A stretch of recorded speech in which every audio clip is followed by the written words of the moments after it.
Uncle Bill here from DEADPIT Radio to talk about one of my most anticipated releases, 1990s China O'Brien from Eureka Entertainment.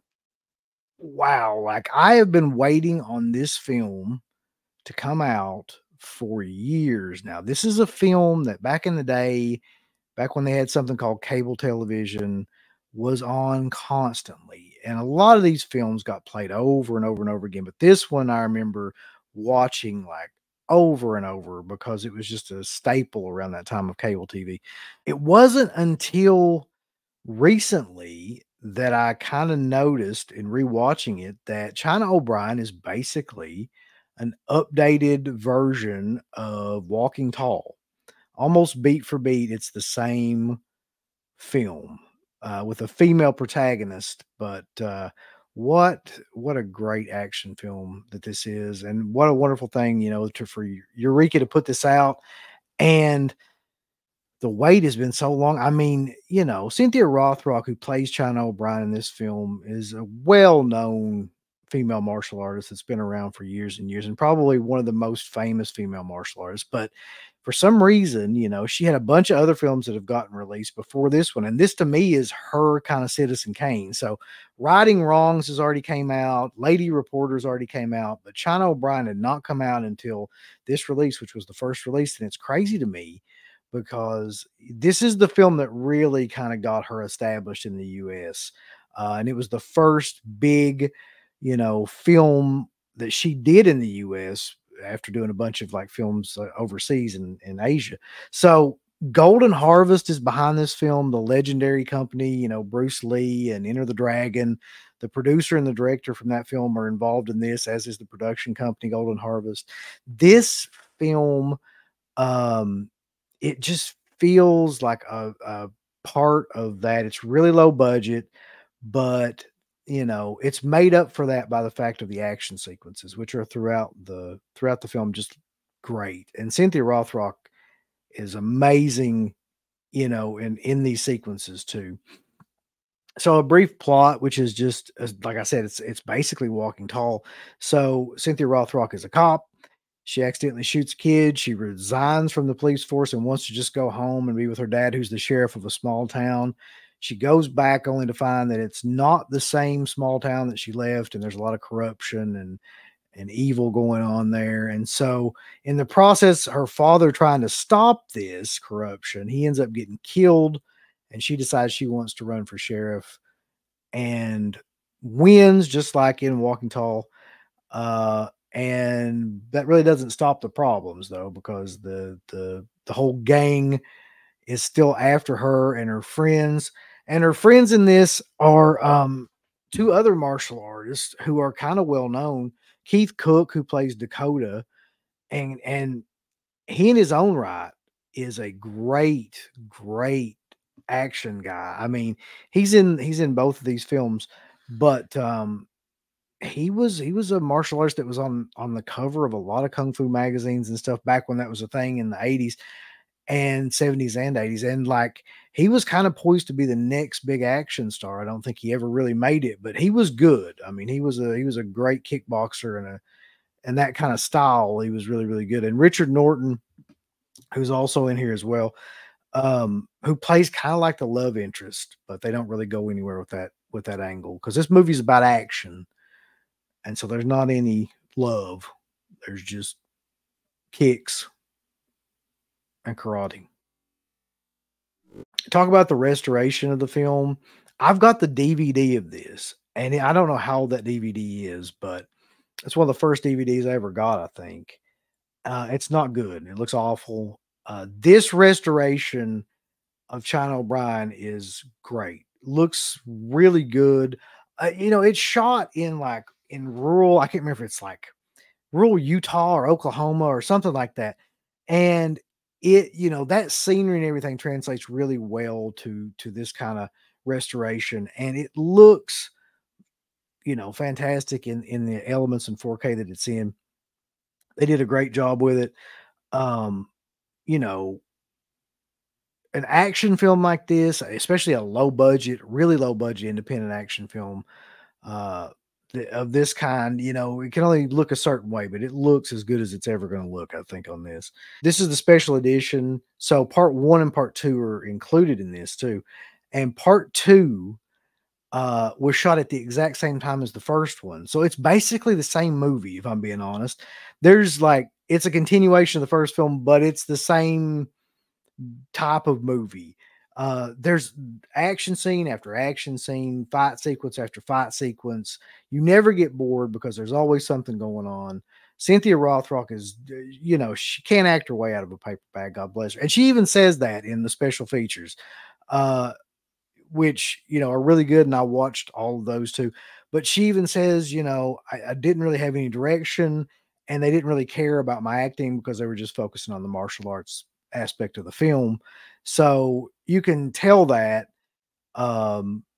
just because of her line readings and because a lot of the scenes are kind of awkward and she doesn't really know how to, emote or anything when her father dies, or it's just very weird, but it kind of adds to the charm of the film because everything's really, really awkward and stilted, but the fight sequences they make up for it. Like that's really why you go and see a movie like this, that in the first and the second movie.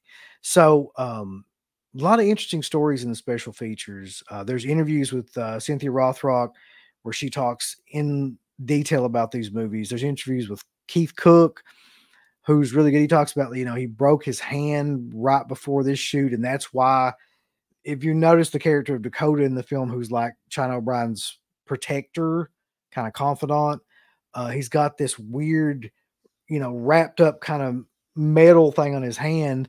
And it's supposed to come from the bad guys stomping his hand, when he was younger.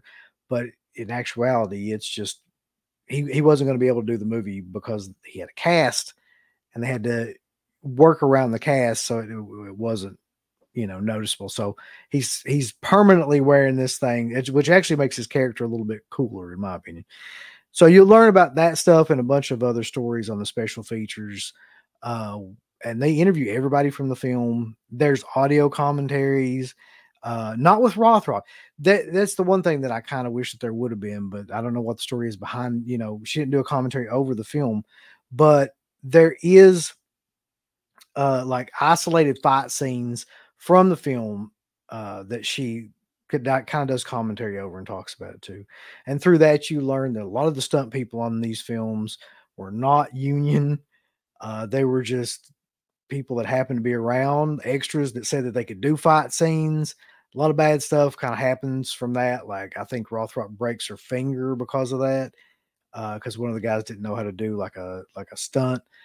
And you can see that visible in a scene in the movie too, where she's wearing like a splint where she broke her fingers. But needless to say, Cynthia Rothrock's one of the most highly decorated martial arts performers of all time. She's like a 10th degree black belt in 2 or 3 different things. She's won forms tournaments, weapons tournaments. She's notorious for a scorpion kick, which you see in this movie quite a bit. And this is just a fun movie. You never get tired of it. It's silly, but you never get tired. It's entertaining throughout.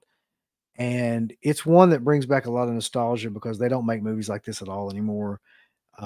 These kind of action films where it's like the set piece is just one action scene after another action scene and with a action star at the centerpiece of it. And in terms of like a female action star around that time, she was really the only one I can think of. I'm sure there were others, but she was the most famous, and rightfully so, given her work. But Eureka brings this out, like I said, Eureka Entertainment. It's a limited edition with an O card for the first 2,000 copies that are sold. New 4K restorations of the original film elements. Limited edition collector booklet for the first 2,000 copies that are sold, and all the special features that I just talked about, interviews, audio commentaries, like a lot of great stuff on this. I'm super glad to finally have this movie after waiting years for this.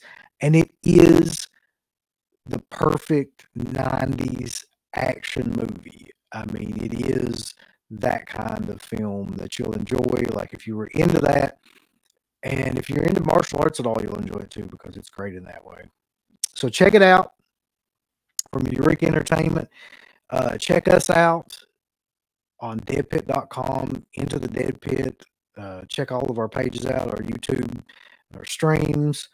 And yeah, go out and buy China O'Brien and China O'Brien too, because, you know, that's the 90s action that you need. Give us the thumbs up. Up you butt. Like, subscribe. And if you subscribe, here's something else you can do. Once you subscribe, you can click the bell notification, right? And it'll notify you anytime that Dead Pit puts up new shit. Or don't. I really don't give a fuck. I want you to. I want you to. I don't care. Let's keep our community growing here on YouTube. I don't like it. I don't want you to do nothing. Listen, they need to do that. No, don't you dare touch it. Thumbs up. Subscribe. And click that bell. There's all kinds of wonderful shirts over at shop.deadpit.com. Simply the best horror shirts. On TeePublic, there are others, but they all suck. You can get some Dead Pit Radio shirts. You can get Last South on the Left. The Hills Have Eyes. Texas Chainsaw. Oh, wait, you can't say Texas Chainsaw. All kinds of shirts, folks. You're gonna love them. Shop.deadpit.com. Thank you to all of our supporters on Patreon.